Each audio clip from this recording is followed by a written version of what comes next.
Welcome to the Instinctive Influencers podcast, a show where influence becomes one of your tools for success. Now, here are your hosts, Brian Weber and Ed Haley. Hi, I'm Brian. And I am Ed. And this is the Instinctive Influencers podcast.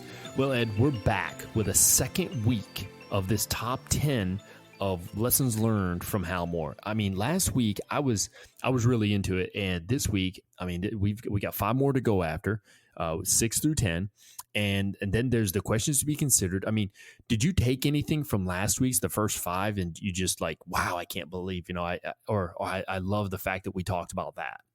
Yeah, so I really liked. I took a lot from number 3. The link, there's the fact that there is a link between self-discipline and self-confidence. So I took a lot from that. Yes. And I think that this second episode, hopefully it's very successful. So if you know anything about the great Hal Moore, the first book that came out was We Were Soldiers Once and Young. And then there's a second book called We Are Still Soldiers. So hopefully this is as good as the second book of those 2 books was. Oh, yeah. So, and it's funny because I have to agree with you. I don't think about number 3 as much, with that link between self-discipline and confidence. I don't think about it, but now that I am thinking about it because we talked about it, I'm like, wow, that is so correct. I'm going to try to help others learn that too. Yeah, absolutely. But we can't be fooling around, man. We've got to get right into this. So right off the bat, let's hit number 6, and you've got it. Here you go, man. All right. So we're at point number 6, Brian. The proper place of reprimanding and recognition. Oh. There are several valuable pieces of advice on how to respond to problematic persons. Yes. One piece of advice is not to escalate the confrontation too quickly. So Hal Moore says, when leaders are confronted with disciplinary problems, be it willful disobedience, negligence, or honest mistakes, they must resolve these problems at the lowest level before raising the issue to higher echelons. If the problem can be fixed and a remedy instituted at the lower level, it will benefit your relationship with your subordinates, improve the health of the organization, and not divert higher level resources away from other priorities. Is this deja vu? Because I think we're just talking about pretty much the same thing in number 5, the need to empower others, right, Ryan? Lowest level. Listen, because Schmugatelli is late to work, that doesn't need to go to the CEO of the company. You know what I mean? Like, you can handle it at your level, because now we're taking away those valuable resources at every echelon to get to the CEO to raise it because Schmugatelli was late? No, this is one that I've always believed in, and handle it at the lowest level. Now, I do remember being a junior leader and being like, oh, you did this, we're going to see first sergeant, like right away, But through experience and guidance from other leaders, I learned to, handle it at a lower level, not immediately escalate it. As a matter of fact, if I get to the point where I feel like I have to escalate it to Brian as the first sergeant, I feel like I failed at that point, because I feel like at some point I should have been able to figure it out before it got to him, So what are your thoughts, Brian? I would partially agree with you, but on the other side, I'm going to say no, because there are certain problems that really need to be handled by a higher echelon. And it could be, it's the more serious items. Right. I like to fall back on an old saying that I was once told a long time ago, and it has helped guide me through this. And it's really short and sweet. Do what your rank can handle. That's exactly the guidance I use. Do what your rank can handle. If it's at your level rank, then you take care of it. But if it's something that the commander needs to be involved with, a higher commander needs to be involved with, yeah. If the management team needs to be involved in a civilian entity, maybe the CEO, make sure it gets elevated to that level if it's that important. But, sometimes I think of when people bring problems, I literally think about, you remember that Iverson some time back, and I've said it on here before, when somebody was criticizing about practice, and he literally sat there and said like a couple times, we're talking about practice. We're talking about practice. It's more important than that. We're talking about practice. And he kept going on and on about it. And that's what I think of sometimes when somebody brings something to me that's like, that really they could have taken care of and I've never would have known about it. I think about, we're talking about practice. Are you kidding me? Like, that doesn't make sense. So, yeah, no, you're right. You're right. Because there are things, like, for instance, unfortunately, domestic violence is a thing. So, like, something like that. Yeah, I'm not saying cover it up by handling it at the lowest level. So, yes, raise it to the appropriate level, but don't bring trivial stuff, to that level. Like, if they're not paying their bills, I may be able to handle that. I can do a quick budget with them. We can go, to some of the many organizations. I don't need the first sergeant to tell me, hey, hey, first sergeant, this guy's having problems paying his bills. Okay, go do a budget with him. Now I got to come back. Now you got to tell me, okay, now take him to see, AR. Okay, I got to come back. So that's the type of stuff I'm talking about. So you're right. There are things, DUIs, things of that nature that have to come to your level. Yeah. But let's do appropriate level. I think that's better. Yeah, exactly. And, Ed, I think when we talk about appropriate level too, is earlier, he basically, one of his quotes talked about, don't be afraid to ask for help. I also think that the appropriate level could be somebody within that same level rank or that same level position to ask advice from, because why not? Maybe my battle buddy there has dealt with this before. So maybe I want to ask them. Now, obviously, you want to be careful about like some of the personal information you're giving out, but you can ask for advice, because I guarantee not everybody knows that there's certain types of agencies within the service that help you learn how to budget properly and stuff like that.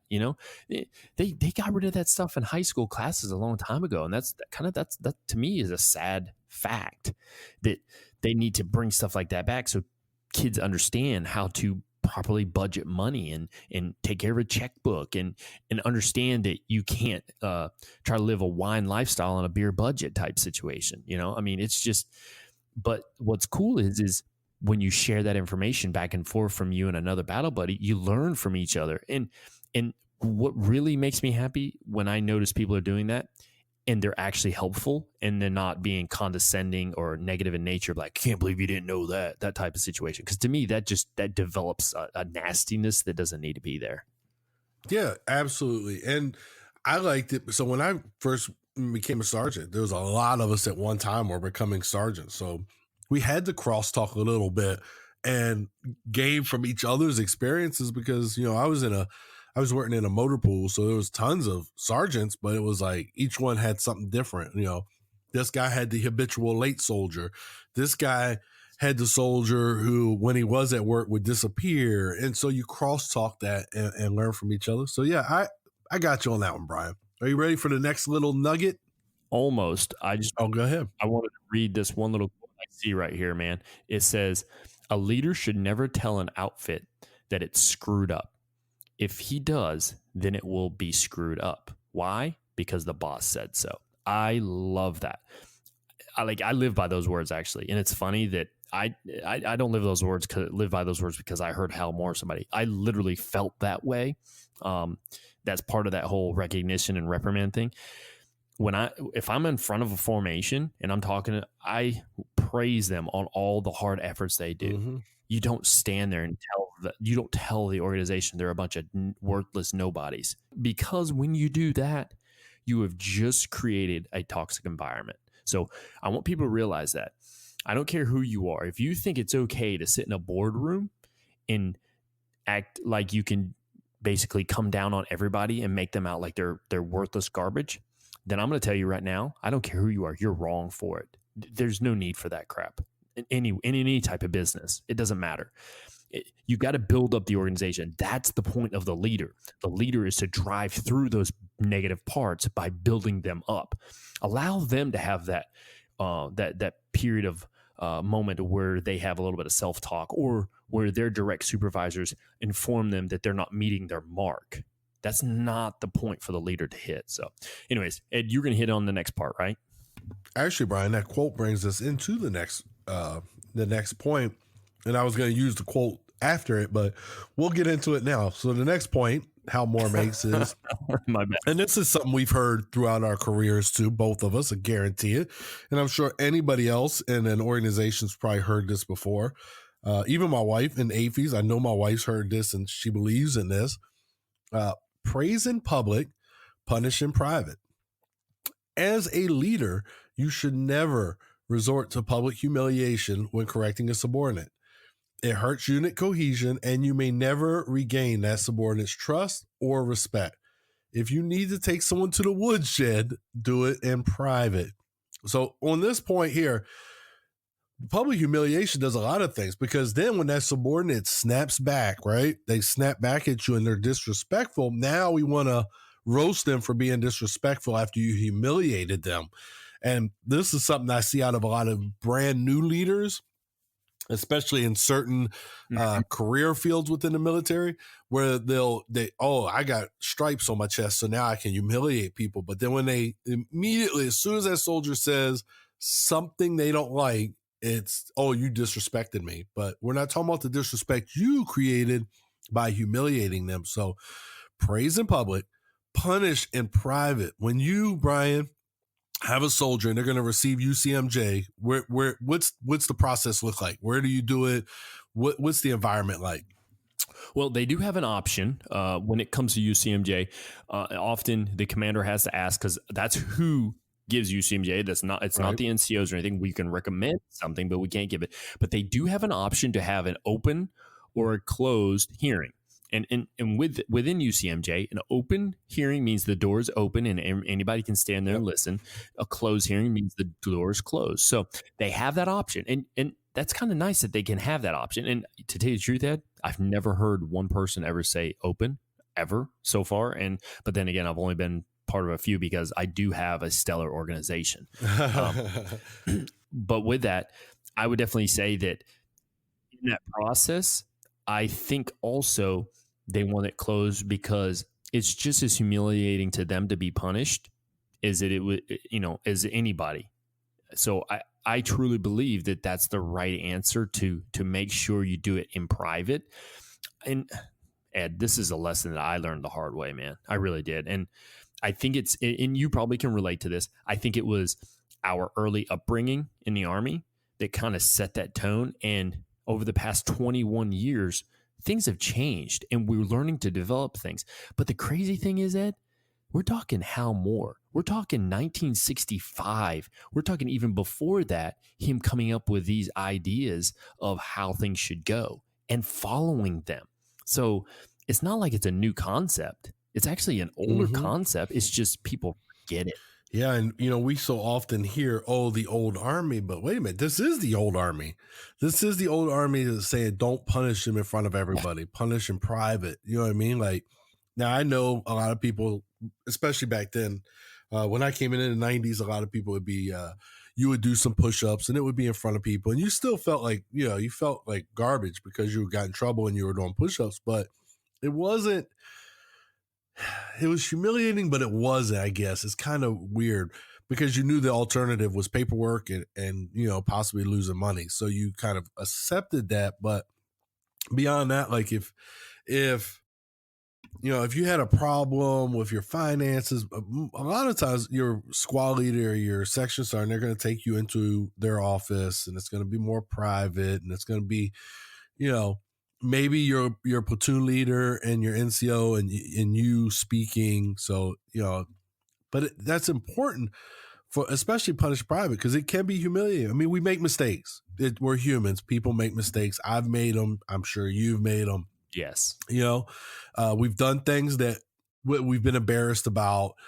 So it's just a thing. Like it's better to take them, like I said, away. But for me, again, the biggest thing for me is when you humiliate them, just be prepared that they're going to fire back, most likely, because it's a fight or flight thing, right? Oh, yeah. And now, and I know the right answer is it's still disrespect is disrespect is disrespect.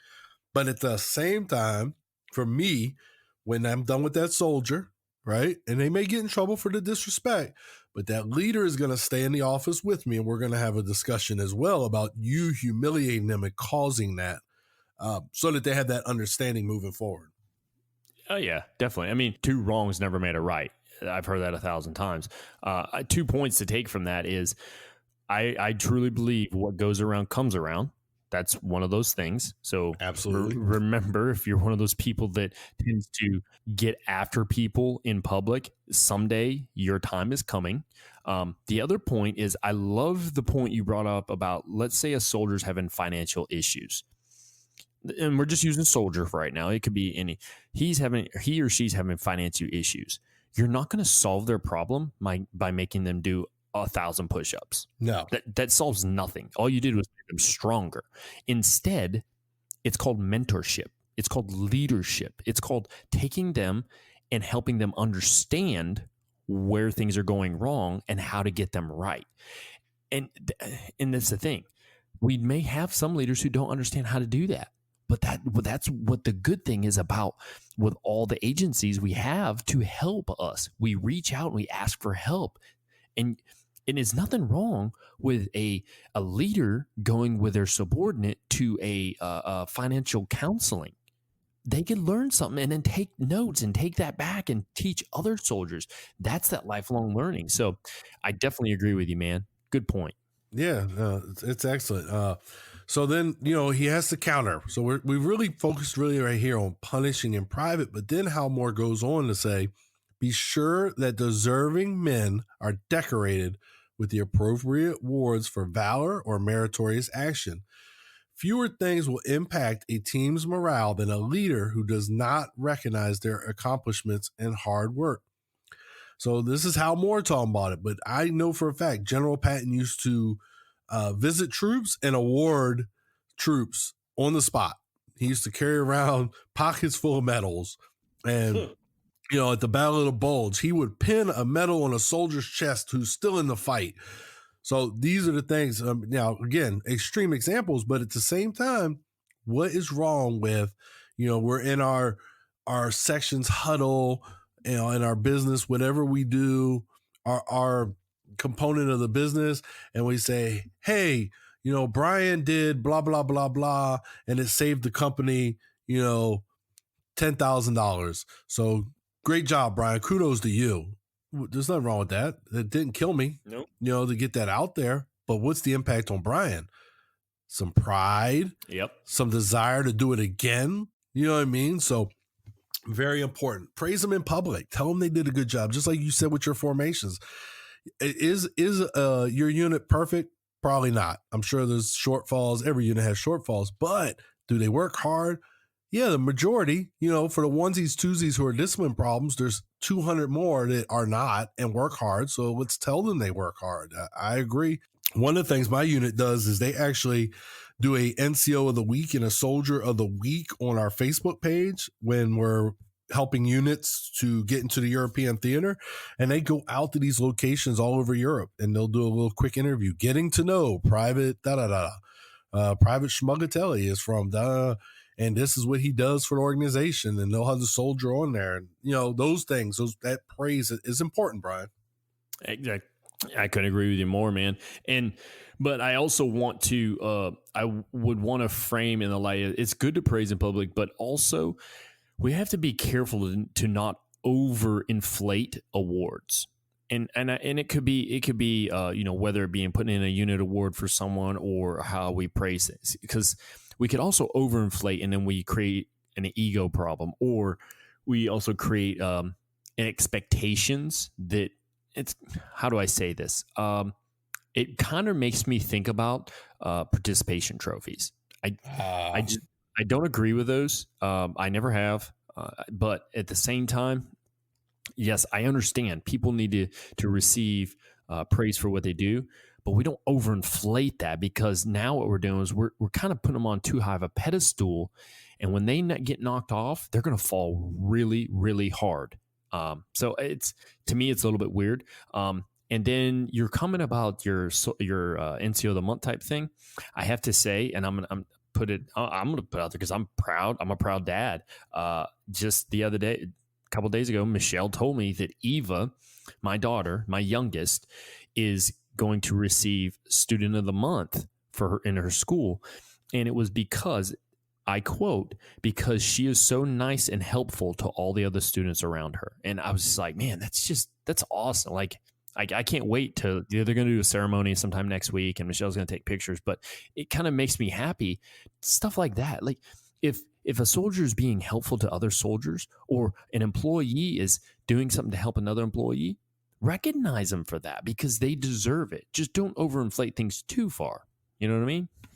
Yeah. And then the other thing, so, you got to be careful. It's not the same person too, right? So if we're praising the same person, we're praising the same person. Now we're given a perception of possible favoritism. So you got to be careful. And like you said, I'm not praising you for every little thing. Oh, hey, everybody, Specialist Anderson put away this many parts today. Good job, Anderson. And then the next day, hey, Specialist Anderson swept the floor. Like that's ineffective. You're taking away the desired outcome from that praise because it's just everybody knows every day. And believe me, subordinates pick up quickly that every day he's going to thank somebody. No, but there's nothing wrong. And in the military, we do a lot of stuff on Friday afternoons at formation, but I don't see a problem with, on a Wednesday morning at PT say, hey, last week, Brian did this, and this, and good job, Brian. Or, even a team. Hey, the S1 team did their job. Hey, good job. Well, all right, a little more than their job, but you don't want to praise them for just doing their job. But you know what I mean? Yeah. Praise the whole team. Yes. We do little competitions. We did a NCO or a NCO dining, tactical dining competition. It was like you went to the field, face paint, and you had a meal out there, but there were some little competitions, and the G2 won it, and then they got brought up in front of formation at PT, and they had medals hung around their neck. Like that's awesome. That's something I had never seen. First of all, I didn't know what a tactical dining in was because I had never seen it before, but it was a great thing, and that team had some pride in doing that. Yeah, I'm going to pick your brain on that because I would like to learn more about how tactical dining in. Let's get to that question to consider, Ed. I'll get you the con op. Yeah. So the question to consider is, do I shine the light enough on team members who accomplish goals? Ooh. Do I shine the light enough on team members who accomplish goals? There's the key word. That's the key word right there, Ed. That's what helps people know how to shine that light, who accomplish goals. It's not accomplish their daily job, but they accomplish goals. That's a good point to make.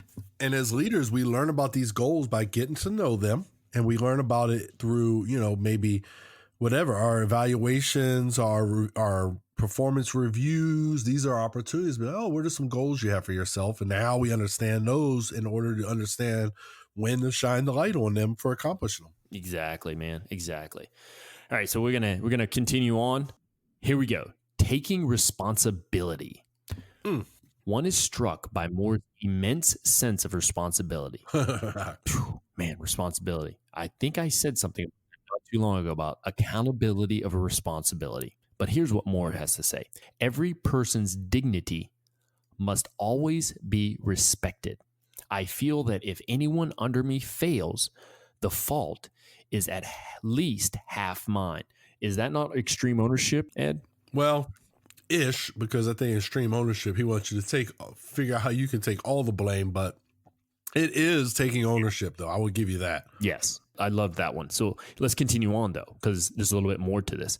From Moore, it's impossible for a leader to escape ownership when things go wrong. On those occasions when one of my people did not perform as expected, I found that in many cases, at least half the fault was my own.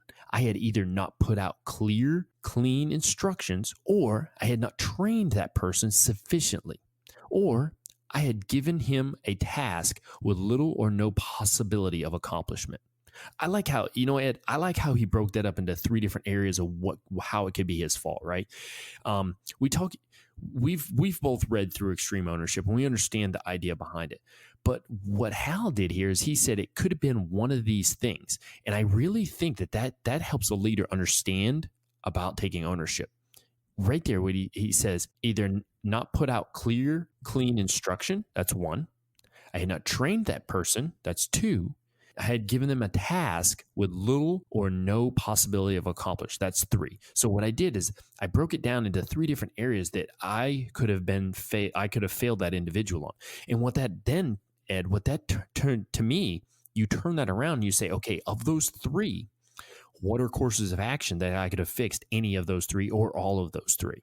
Yeah, but you know what though, Brian? So as I'm reading through those 3, those are really extreme ownership. And so my difficulty, I can't believe I'm questioning the great Hal Moore, is I don't see where it's half. Because if I give bad guidance, I don't give clear, clean instructions, then anything after that is my fault. You know what I mean? I'm 100% at fault for that. I'm an NCO. We're responsible for training the soldiers, right? So if I don't train them and I know that I didn't train them sufficiently, then that's 100% my fault again, because I created that environment. And then the same thing, if I don't give them a task, if I give them a task with little or no possibility of accomplishment, okay, that one I'll give them about 75%. I won't give them 100% because it says little or no possibility. So there is a chance, but yeah, so I see some extreme ownership there myself. Maybe I'm just indoctrinated to Jocko. I think you're right. I really do. I think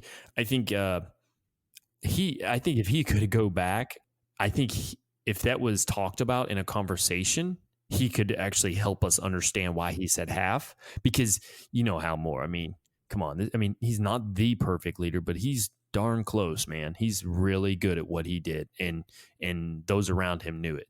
So I have to agree with you, man. Like every one of those comments points directly to extreme ownership and taking 100% of the fault. Yeah, it does. I mean, like I said, the last one, maybe I could see a little bit, but yeah, I can't think of an example of the first 2 where if I did those things, I'm not at fault. But I mean, and again, it was a different era too. Like we're talking about Vietnam, post-Vietnam, so we are talking about a little bit different thought process, a little different era as well. So I can kind of see his point from that angle. So the question to consider then here, Ed, here's where it is. Am I willing to take ownership of problems, or do I tend to shift responsibility or blame to someone else? I can't stress this enough. People have to listen to what they're saying when they're saying it. It is mind-boggling.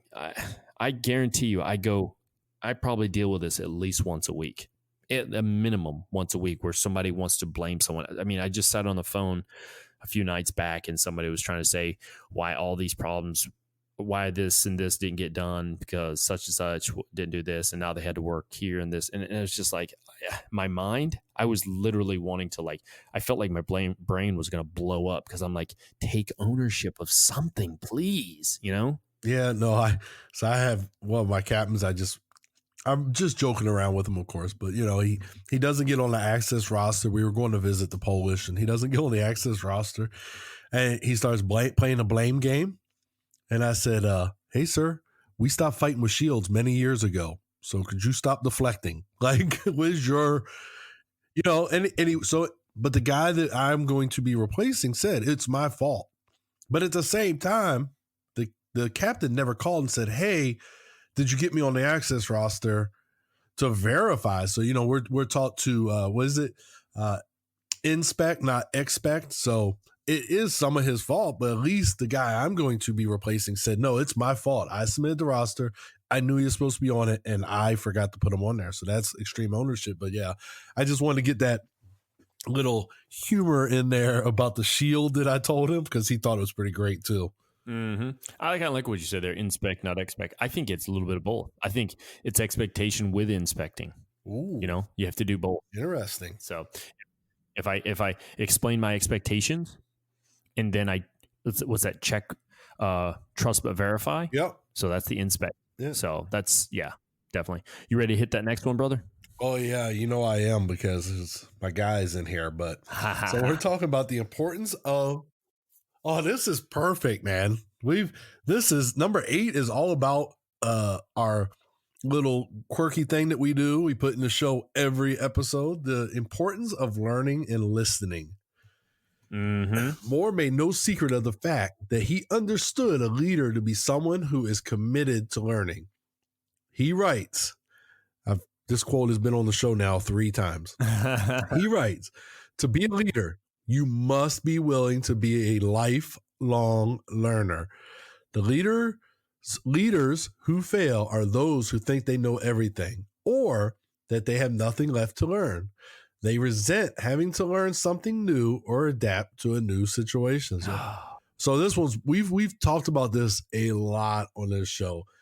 And I mean, I've been in the boat where it's like you got to learn something new and you're adapting to a new situation. It is a challenge that you have to accept. And there are leaders out there that just don't want to do that. They don't want to change. They don't want to accept, you talk about instituting this new Army combat fitness test. Mm-hmm.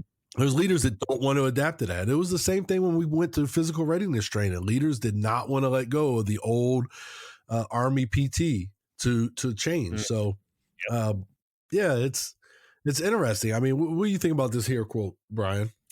Ed, I want to admit something. I'm going to do it right here publicly. I embrace the lifelong learning because we talk about it all the time. But at the same time, I catch myself sometimes in the act or after, where I'm not accepting learning something from somebody that's new and falling into that stubborn mindset of, well, I know what's best, or I've done this before. You know what I mean? I've caught myself doing it. I mean, it doesn't happen all the time, but yeah. And I like to tell you, when I catch myself in the middle of the act, I will stop myself right there and say, no, I'm sorry.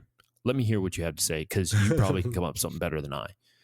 And to kind of help boost their confidence also, and to put myself in check. And that's part of that ego.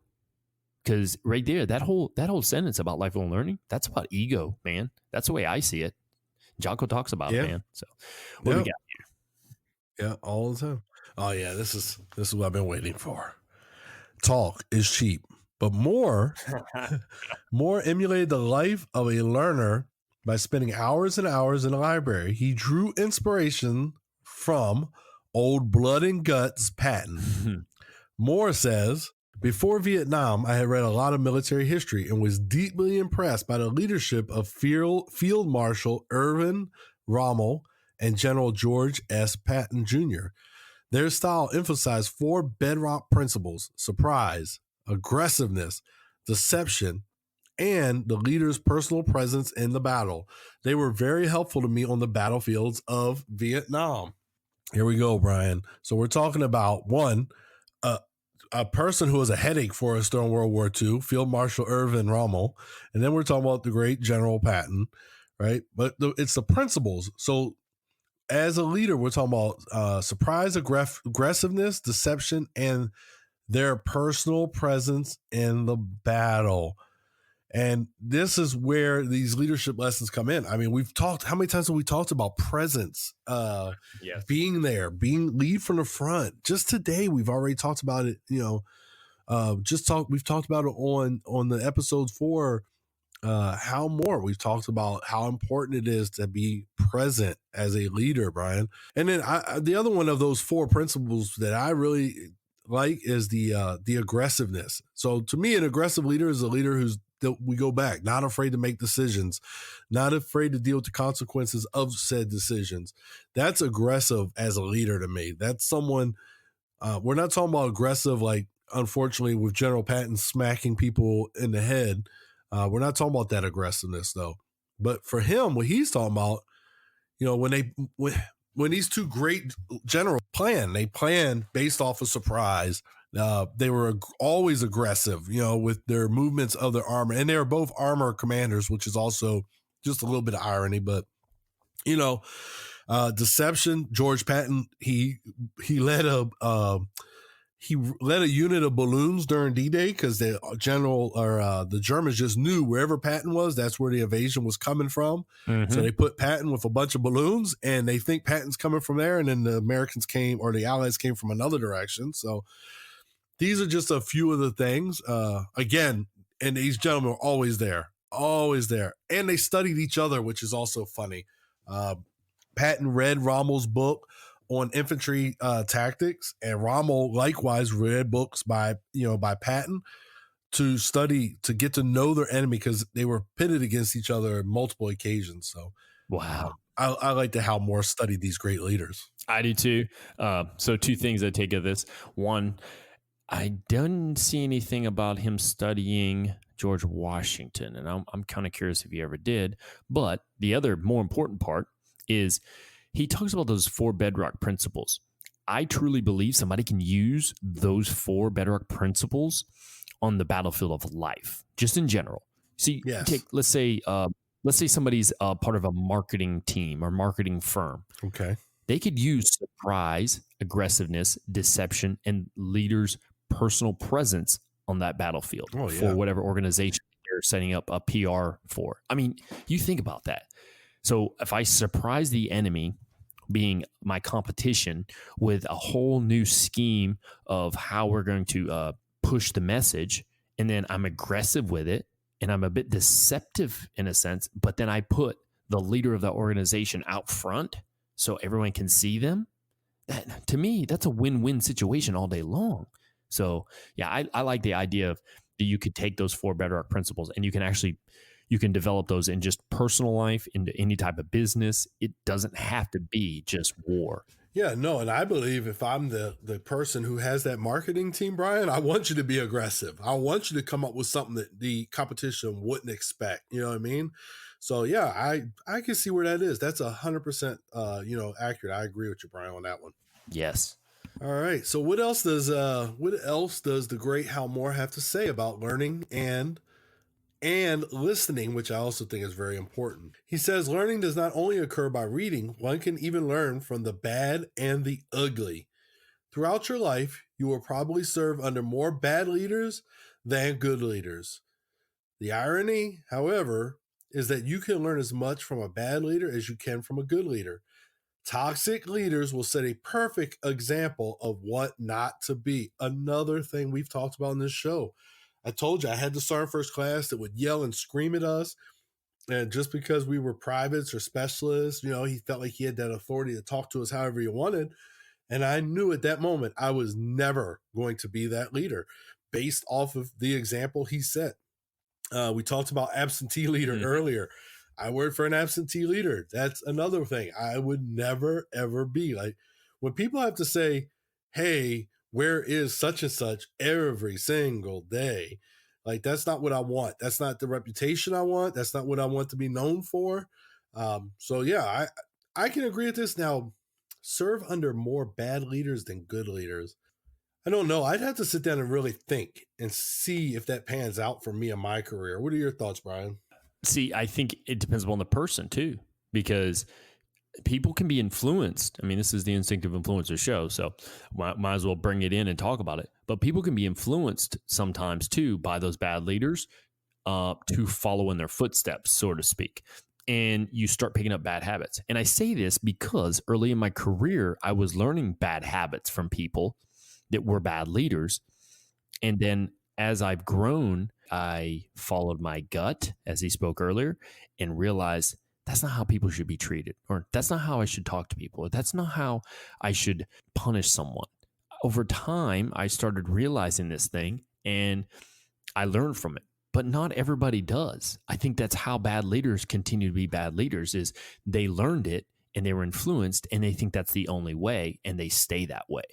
Yeah, I agree with you. I think that the learned behaviors of bad leaders, I think it does transfer over and create future bad leaders as well.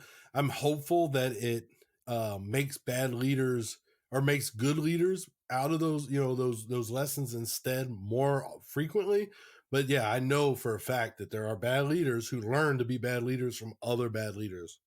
All right. So Hal Moore also says, I like to do a lot of listening. That way I pick up a lot of good ideas, many from subordinates.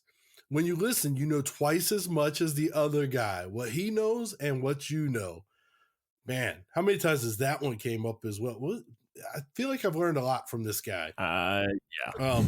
But yeah, just remember, we said close your mouth and open your ears. Yeah. Hey, did you see that picture I sent you yesterday, Ed? I sent you a picture, and I said this is on my gym bag. I did see it. I don't remember what it said, but I did see the picture. Yeah, it's a patch that can go on any part of Velcro, but it literally says, and it's sitting right here in front of me. It says, "Shut up, listen, and perform. I feel like that's self-talk.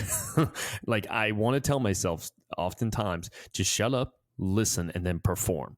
Because I think sometimes when we are the leader, we think we have to talk or we have to make comments and stuff. And instead, it's best to just kind of sit back and soak it in. Now, that doesn't mean that you can allow the wrong thing to happen. But at the same time, you have to know that what you're talking about when you make your comments is the right thing to say. Yeah. And, you know, I've said before with listening, if you listen to somebody, so we talked about, you know, praise in public, right? And in private, that's when we're going to talk about bad things. But in those private conversations, if you just close your mouth as a leader and listen, a lot of times your subordinate will give you information that they probably didn't intend on giving you, but it's because they've gotten so comfortable and you're listening, and all they've ever wanted was just at that moment somebody to listen to their issues. So once you close your mouth and open your ears, it's a good chance that you're going to find out a lot of information that may prove valuable in handling that problem at the lower level, like we talked about. You know, it's funny that you say that. So sometimes what I like to do is, so my orderly room or in my training room area, I have quite a few people working there. Plus people are always coming and going. And then there's a little couch in there, like at the entry, kind of like for people to wait and whatnot. And I'll sit on that couch, and never fails, I cannot sit there longer than 2 minutes without somebody asking me a question. And normally it's more like I wouldn't say a personal question, but it's just, you can tell that they just feel uncomfortable and they want to talk to you. So they ask you a question. And I like to turn those questions around and deflect them to somebody else in the room. For instance, if somebody says, hey, so I like those boots you got on. You like those? And then I'll look at somebody else and I'll be like, well, do you like your boots? What do you think? And I like to, and that's just an example. That's not actually what's said, but I like to see where the conversation goes. It's always so funny because it's, as an old NCO once used to say, they just run off at the neck about anything. Yeah, and that's pretty much the point I'm making is if you just give them enough, they'll just run off and you're like, yep. In fact, I remember when I was a junior, I remember the moment I realized that I did it. You know what I mean? Like, yeah. So it's valuable though. Yeah. That listening is a valuable tool. Yeah. I try to do it when I have senior people around me. I just sit there and be real quiet. I don't say anything. And it works on anybody. No one likes that awkward silence. Yeah. So they feel like they got to open their mouth to fill in that silence, and they open their mouth and they just spurt out information. Yep. And Brian is sitting there with his ears waiting to listen to it all. I get it. No, I agree. I do the same thing. Yeah. Yeah. So what's the question we got here, my man? So the question for our audience to consider is, do I think other people will consider me a good listener? And we've done an episode where we talked about some of the things for a good listener and some of the habits for good listeners. We've discussed throughout multiple episodes, because listening is so important as a leader and influencer. So that's a good one there. Do I think other people would consider me a good listener? Yes. Maybe. No. Never know the answer to that one. So. Oh man. So what's next, Brian? Where were we at? Number 9? Are we at 9 already? Yeah. Well, yes, we are. And number 9 is introspection and initiative. I always like that second one, initiative. Initiatives. I like the second one too. Yeah. It always makes me happy when I see juniors having initiative. All right. So here we go. All of us engage in self-talk. Absolutely. That is completely true. But according to Moore, a leader's self-talk is much more self-aware. A leader must create time to detach himself mentally and ask, what am I doing that I should not be doing? And what am I doing that I should be doing to influence the situation in my favor? Okay. That's a lot, man. You just asking yourself 2 questions. And if I asked myself those 2 questions done the daily, I probably would take a lot of time to think about them. So, but I think he's right, and maybe that's something that people should start doing is just think about those two questions. And so much can come from those questions too, right? You can actually, we talk about crowding our calendar, Ed, right? And I think those questions could be asked with the crowding your calendar. Maybe you're crowding your calendar with menial tasks that could be given to other people. That's that whole I should not be doing. That's just my idea behind giving it to others. And then putting on important information or important tasks that need to be taken care of by you yourself, which would be things I should be doing. That's my kind of take on it. What do you think?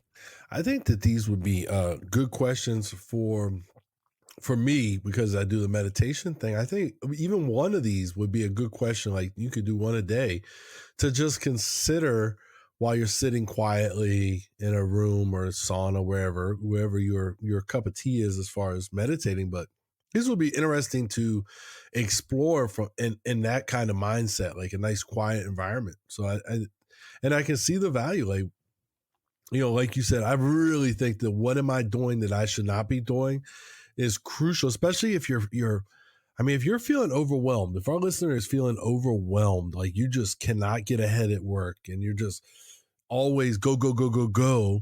Maybe you should take a couple minutes to sit down and think about everything I personally do. Is it necessary, or is it something I would be able to pass down to somebody else in the organization, a subordinate, that they could be doing?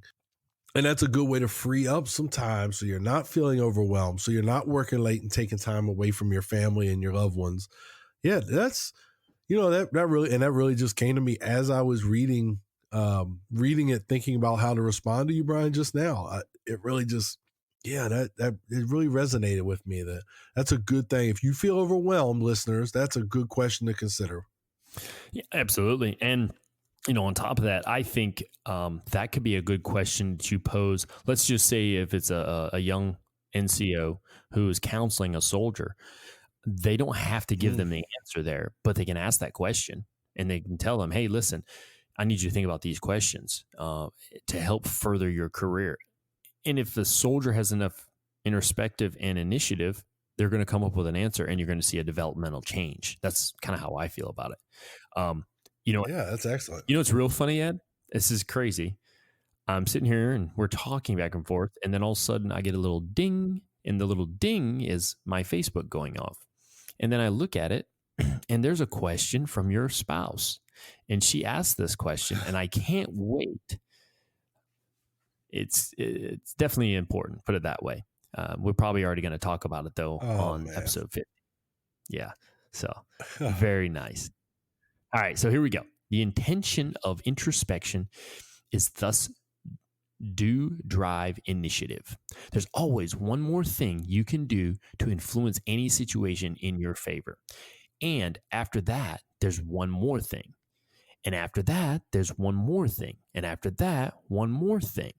The more one more things you do, the better your chances are for achieving success in any situation.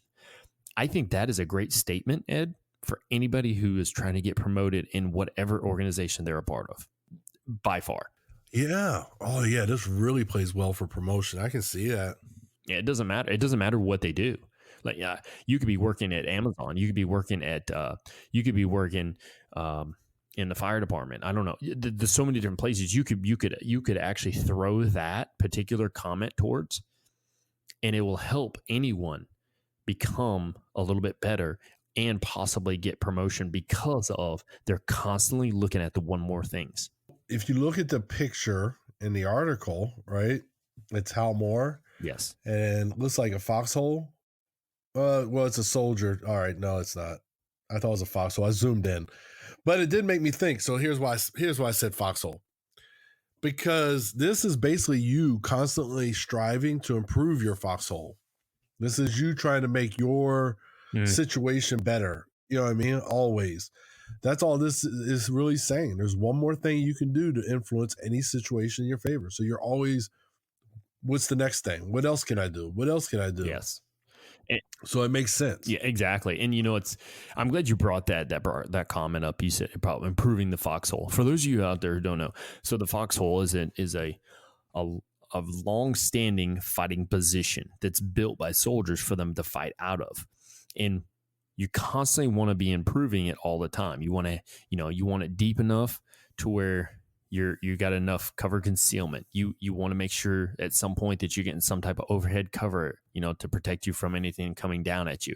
You want to make sure that it's camouflaged enough so the enemy can't see you. So you're always building to it to make it that much better. It's never good enough.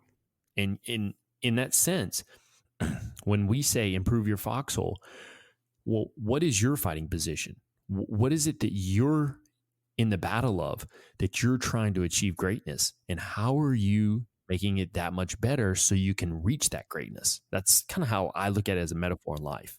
Yeah, no, I think that's an excellent point too, bro. I think it's really a good way to drive home the point and bring the foxhole. Like, what's your individual foxhole? It could be whatever your organization. You say frequently, always leave an organization better than you found it. Well, it's the same thing with the foxhole, right? Like if I'm constantly improving it, I'm making that foxhole better than what it was on day one.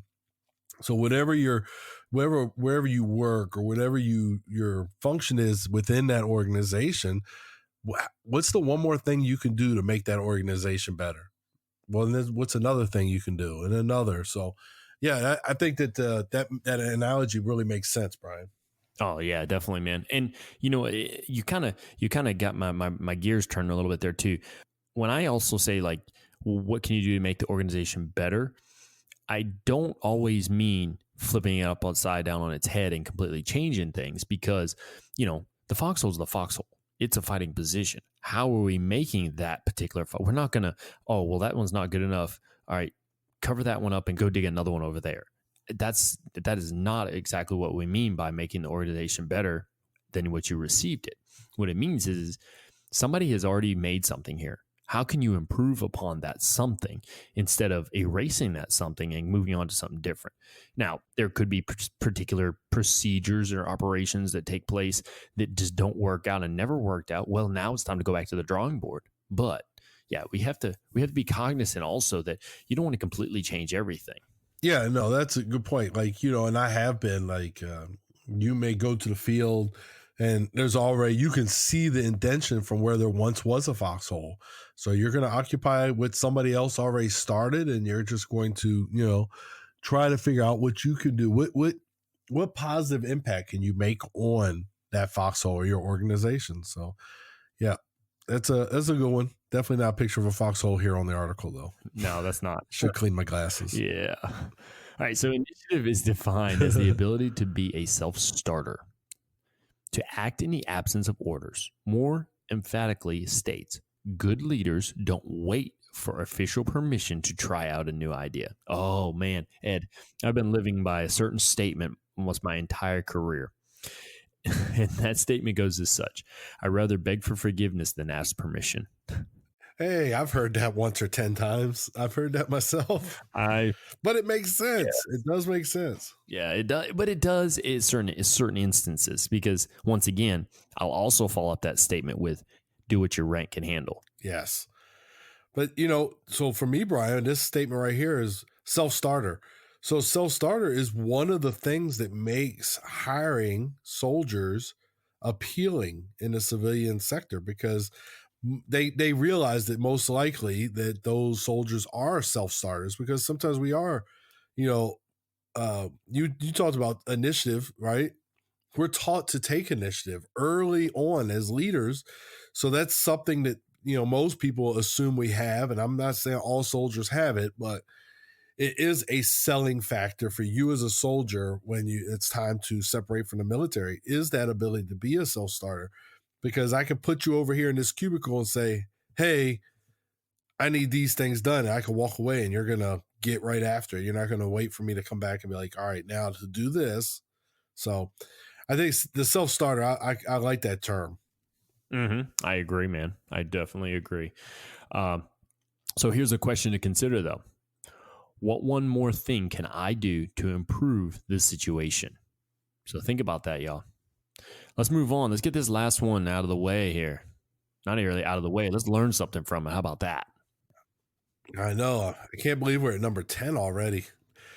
I've enjoyed going through these 10 lessons from the great 1st Cavalry soldier, 1st Cavalry trooper, Hal Moore. So the 10th one, what goes up must come down. I have tremendous appreciation for Moore's take on loyalty. So many leaders today demand loyalty to the top core, but we are quick to turn on our followers. If things turn sour, we feel we can cut our losses. We never realize that we are supposed to return the loyalty favor. Yeah, this is going to be good. So Hal Moore says... Hey, real quick, Ed, does that not sound like something we've heard from Simon Sinek also? Oh, yeah. Well, I feel like Simon Sinek has a lot of stuff that I could marry up with Mr. Moore's ideas as well. So, and that's good. That's Absolutely. great. That's why we like reading the Simon Sinek books. So Mr. Moore goes on to say, or I'm sorry, Colonel Moore goes on to say, the best leaders strive to create a family environment within their organization. Yes. A good leader aims to make his subordinates feel that they are valued members of a team. The same loyalty that goes up the chain of command must also go down the chain of command and across the network of subordinates. The highly functioning subordinates are the ones who feel that the leadership is fair and that their teammates have their back. So this is the family environment thing is really key. One of the things that I really like within the organization I'm in now is that we do fellowship lunches. We call them fellowship lunches, but we do them once a month where we pick a restaurant, we throw a flyer up, and everybody is invited. Now, if you have meetings or something, so they can't attend, but we get a different cast each time. You don't get the same, but it's all within our little 15-person section. You may get 5 this time, you may get a different 5 next month, but it builds that camaraderie, it builds that family environment. And then every 2 or 3 months, we'll do our own, because our organization is so big, so they don't have an official hail and farewell, which is basically saying, hey, welcome to the organization for new people. And then a farewell is basically sending off people who are leaving the organization, just so our listeners understand what they are. But so we do our own hail and farewells, and that's our opportunity. We bring our spouses out, our children out. We go to the bowling alley or something. And again, that's another way to build that family environment that within the organization that I think is critical. I think it's one of the most important pillars in the organization is that comfort within each other to feel like it's a family. Because then we talked about being a band of brothers and sisters on earlier episodes. That's where that comes from in my mind, Brian. Oh yeah, man. You're definitely hitting the nail on the head there. And I think what that also does is it allows you to get away from that work environment to create that unity. Because sometimes you're so involved at work that you don't get the opportunity to just chit chat and enjoy somebody's company. But when you get away together like that, like what you're saying, we've done the thing so here at Humphreys that you can go to the bowling center, and during lunch, if you buy lunch, you get free bowling during lunch. You just have to pay the $2 for the shoes. Well, we've done that before, and I'm telling you, that's just awesome. Also, when I showed up here, there was one of our supply sergeants, and the people that worked in the build I'm at now, every Thursday they would put their money together and order pizza, and they'd all eat pizza together in our company classroom every Thursday. And it was just it was a normal thing that everybody participated in. And I think it really created that family environment. And it didn't matter if somebody was mad at somebody that day or the day before or whatever, they still got together and did it. And I think that builds upon that unity. Yeah, I think it does too. And the interesting thing here about the Hal Moore quote too is I like how he talks about how the subordinates are the ones that feel that the leadership is fair and their teammates have their back. So you talked about the bowling. We used to do when I was at Fort Hood, we used to go to lunch for bowling, and it would be all the kind of Sergeant E5s and below. It wasn't really the seniors so much. But then we were getting ready to deploy, and probably about, for about 2-3 months leading up to the deployment, every Saturday, the entire maintenance platoon, I'm talking like sometimes you'd have 30 dudes out there, or mostly dudes, but 30 people out there, and we would go play basketball every Saturday. So now we're talking about off-duty time too, which is really key in the military because a lot of people don't want to do stuff off-duty. But we used to go as a platoon and play basketball, and you build that teamwork through sport and that competition, and then that creates that feeling that my teammates have my back. I thought that deployment I thought was probably one of the most close-knit platoons I've ever been a part of, was on that deployment. It's just awesome, man. What else we got here that we're going to learn from old Colonel Moore? Yeah. So this is another one that we're in, this is put right in our brains from the very beginning as soldiers. Put the welfare of your troops above your own. And then we're going to go with something that Simon Sinek has also said. They eat before you eat. They sleep before you sleep. Yes. The sleep one I've never been a fan of because, I like to sleep, but I do get the idea behind it. And I talked about previous episodes, man. When we went to chow in the motor pool, when I was in the engineers, we lined up by rank. The last person to eat was going to be that lieutenant, unfortunately for her. But we lined up by rank. We all went together. There's the family thing again. Now, in that time, my platoon of the motor pool was like 14 of us, I think, 15.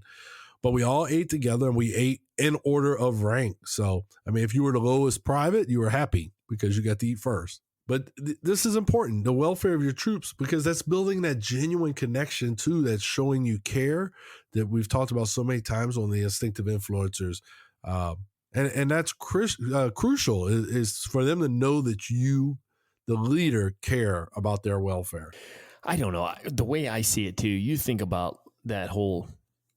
If you're setting a small example there when that whole eat before they eat type thing, they see that. They really, especially, Ed, I'm telling you, when you're standing there by the line and you're just greeting them, and every time, like every 3 or 4 people, they try to get you going. The reason I say this is because I've done it before, where they try to get me, oh, go ahead. And I'm like, no, you guys eat first. You guys deserve this more. Yeah. And you just, those small instances, they notice that stuff, and it helps with that leadership capital that we've talked about multiple times. Yeah. Have I had some crappy meals in the field? Yes. Have I had some terrible MREs because I let the juniors pick first out the box? Yes. Oh, yeah. Was it worth it? Absolutely worth it. Yeah.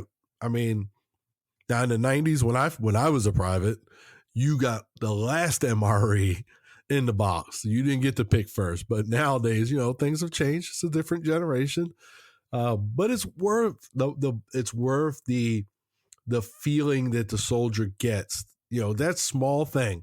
The small thing is opening a box and then telling the lowest private, hey, pick what you want first. Like, that's a win for them. And they're like, wow, wait a minute. So that's good. Yeah.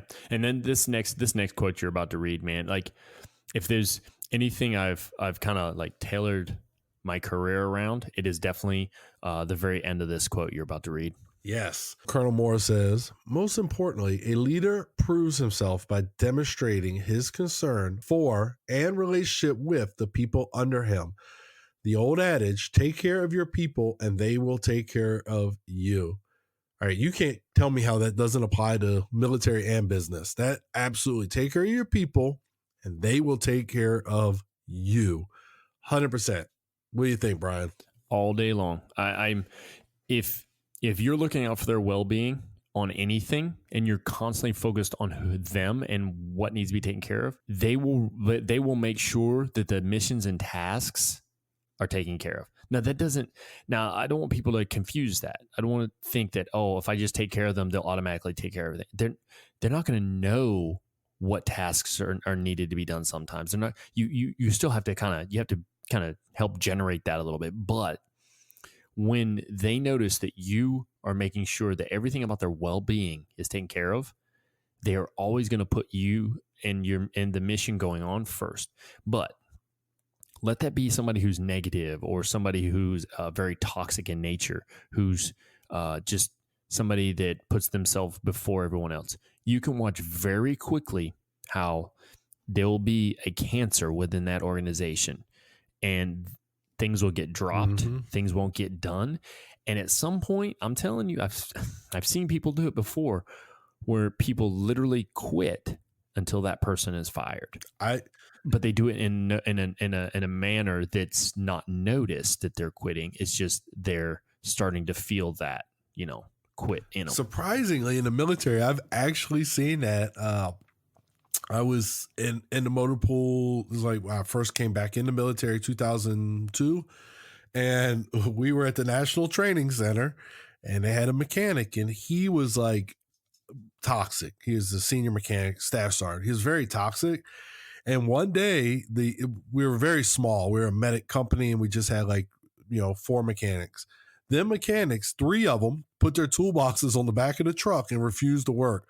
The 4th one didn't because he was new and he didn't know any better.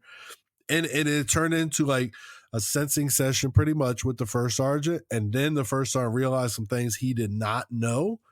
And the bottom line is we got a new maintenance supervisor during the rotation. And the other guy was sent to work at the Tactical Operations Center for the rest of the rotation. So, yeah, there was some things First Sergeant just was not aware of at the time. And once they came to light, some changes were made. But in the military, they tell you all the time, you can't get fired and you can't quit. But them boys quit. They quit. They quit. And I was a private. I didn't know any better. I was like, what's going on? Wait a minute. Wow. Yeah. Well, and I to tell you the truth, Ed, so I it sounds like the First Sergeant got involved and whatnot and took care of business. But I don't know what happened. Maybe you can elaborate on it or not. I don't know. But I would also, because we talked about praise in public, punish in private, I would also address their quitting instead of addressing the situation with that small group too, and let them know, listen, now just because you quit doesn't mean it was the right thing to do. Obviously it got attention, but there's other ways of going about this. You know what I mean? And having that open door policy, if it's needed, where people can come to you. And obviously we've talked about it before with the Kevin Cruz book, that sometimes open door policy is not as effective as it should be. But I think that what that does, that also helps set up the idea that, you know what, you can talk to me. So don't allow this bad thing to happen and then just quit on it. Did anything like that happen at all? Yeah. I don't remember. I do remember the first sergeant wasn't. Now knowing what I know, back then, I didn't know any better. I didn't know any better, but he wasn't stellar himself. So, okay. Yeah, he handled that situation, but he wasn't the most stellar first sergeant I've had in my 21 years. He was a frocked first sergeant, which basically means he was a sergeant first class, for the listeners, who was eligible for promotion, but they put him in a first sergeant slot or position, so they gave him the first sergeant rank, but he was still getting paid as a sergeant first class. Though he wasn't the most stellar guy. He did handle that situation-ish. Again, I was a private, new back to the Army. I was still trying to figure things out. And I had changed, I went from a combat job to a support job. So I was still trying to figure all that stuff out. So I don't know if they ever addressed them actually quitting. Yeah. I know all of them got chaptered eventually, for other stuff, but they've all 3 out of 4 of them got chaptered. The 4th one is a first sergeant somewhere. Oh, wow. The one that did not put his toolbox on the back of the truck. Oh, wow. Yeah. I wanted to hit back across. You mentioned something called frocked, and it's funny. I've met guys that have been frocked before, and who probably deserve to start getting paid at that moment that they got pinned on, and then also the other side of things like you just mentioned. So I kind of want to throw my 2 cents on there, because I sometimes think that does get looked at in a negative light, and it shouldn't be with some people, and then others you're like, I don't know, but yeah. So, but that's, hey man, things are what they are, and to address the situation, obviously those guys probably thought what they did was right at the moment, but yeah, I'm not a fan of just quitting, but I am a fan of, hey, bring it up, let's talk about this, let's get this straightened out. Yeah. Well, Brian, we got a question to consider. We do have a question to consider. do my team members get the impression that I cover their back? Do my team members? I think that's important too. That's trust. That's trust, because that's where that comes from, right? Yes. And I think that's when we talked about building a family within your organization. That's where that trust starts.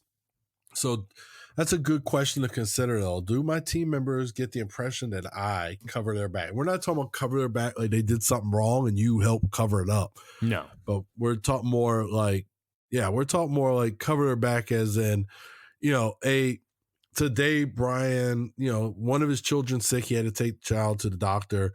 I can pick up Brian's slack for the day, something similar to that. Does Brian trust it because he's not there, the job's going to get done? Those are the type of things we're talking about. We're not talking about covering up the fact that you stole computer monitor from work. We're not talking about that. No. So let's go back and we're going to look back at these questions to consider, because this week, audience, your task is simple yet difficult. All right. And here's what it is. I want you to read through these questions, because I'm going to have them posted 1 through 10 on the closed Facebook group page, which can be found at 101 Influence. If you're not a part of it, go there, answer the questions, and be a part of where it says visit group. You click on it and you answer the questions, become a part of it. But if you are a part of it, then you already know how it works out. You're going to go there, you're going to read the questions, and you're going to do some self-talk, because he talks about it in here. You do a little bit of self-talk, and you're going to answer those questions individually to yourself. Now, you can talk to somebody about them if you want, but once you've completed all 10 of them, then all we want from you is a little thumbs up or any type of emoji that you think represents how you felt about those questions once you've completed them. So you're going to go through there, and here are the 10 questions one more time, just to kind of reiterate. Do I have a fragrance of negativity or positivity? Number 2, am I visible enough for my people? Number 3, what small step can I take towards greater self-discipline? Number 4, do I sometimes unnecessarily delay decision-making because of over-contemplation? Number 5, am I bound down by work that others can do if I empowered them enough? Number 6, do I shine the light enough on team members who accomplish goals? Number 7, am I willing to take ownership of problems, or do I tend to shift responsibility or blame to someone else? Number 8, do I think other people would consider me a good listener? Number 9, what one more thing can I do to improve the situation? And then number 10, do my team members get the impression that I cover their back? So there they are. There's the 10, Ed. Well, over the past 2 shows, we just went over 10 areas where we talked about Hal Moore on leadership, and then just the different lessons learned through all the quotes that were given. Do you have any final thoughts on any of this, Ed? Yeah, I really enjoyed the leadership lessons offered by Colonel Hal Moore, the legendary leader from America's first team, the 1st Cavalry Division. And then it's so much more to Hal Moore than just these questions. So I would encourage our listeners to, if you have not read the book, We Were Soldiers Once and Young, I would read it. I know you've probably seen the movie with Mel Gipson portraying Hal Moore and Sam Elliott portraying the great Sergeant Major Plumley. But I would read the book. The book is a lot better than the movie, and the movie is good. Also, the book about Hal Moore's life, A Soldier Once and Always. There's some opportunities out there. And then this book, The Leadership Lessons of Hal Moore. So those are the things I would encourage our listeners to look into and learn more about Hal Moore. One of the things we talk about a lot is reading and learning from those things, and don't shy away just because it's a military leader. There are lessons there, and you being the creative and critical thinker that I know the Instinctive Influencers are, you can take those military lessons learned and you can flip them and make them make sense in your organization, whether it be working at the local McDonald's or some Fortune 500 company. You can make it make sense to your situation, and hopefully it'll help you. Wow, Ed, that's one heck of a way to kind of round out these two shows, man. I couldn't add anything to that to make it sound any better. So thanks, brother. With that, I am Brian. And I am Ed. And this has been the Instinctive Influencers Podcast. We thank you so much for listening. Have a great day.